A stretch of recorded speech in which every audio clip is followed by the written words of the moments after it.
It was President Uhuru Kenyatta's 5th opportunity to lead Kenyans in marking Madaraka Day. And the last national festivities he was presiding over as his first term in office comes to a close.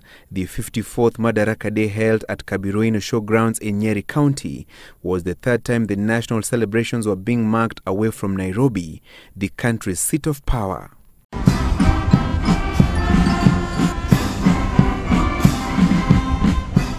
And as expected, Kenyatta and his deputy William Ruto used the opportunity to enumerate what they consider the Jubilee administration's success stories in the 4.5 years they have been in power. Construction of the standard gauge railway from Mombasa to Nairobi that was launched yesterday, ranking high up. The Madaraka Express, ladies and gentlemen, is a true living symbol of the journey we are undertaking together. It is the foundation of better incomes for our farmers, manufacturers, and other businesses.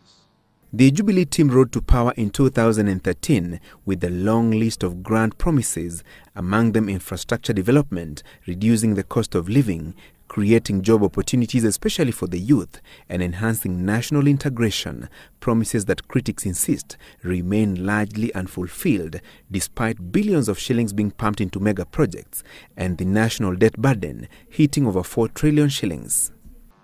Mine has been to lay the foundation for a prosperous Kenya, prosperity accessible to each and every Kenyan willing to work. That is why we have improved our roads and built new ones. That is why we have modernized our hospitals by installing modern diagnosis equipment. The transformation of Kenya has not just picked momentum, but I dare say it cannot be delayed, it cannot be distracted. In fact, it is unstoppable.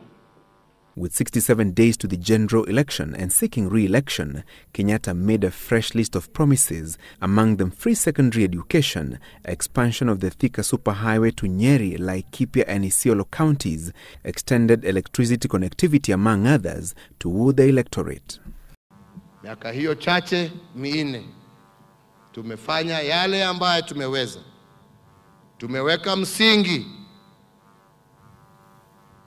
ambao tuataka sasa kujenga juu yake. Wakenya watakapokwenda kwenye uchaguzi mkuu ujao, they will be making a choice between the performance track record under the Jubilee administration and that of our competitors. Kenyatta's prime challenger in the august presidential contest, NASA leader Raila Odinga, was in attendance. However, his presence went unacknowledged by the president and his deputy, despite expectations that he would at least get an opportunity to address thousands of wananchi who thronged Kabiruini Showgrounds.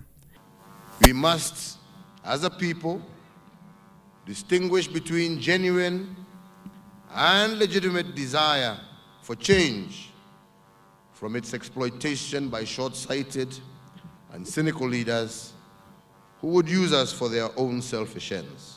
The official campaign period kicked off 4 days ago and lapses 48 hours to the polls. President Uhuru Kenyatta and his deputy William Ruto have used the 54th Madaraka Day celebrations to drum up support for their re-election in the August polls and outlined what they call the government's transformative agenda in the last 4.5 years, with IEBC clearing 8 candidates to square it out in the August polls.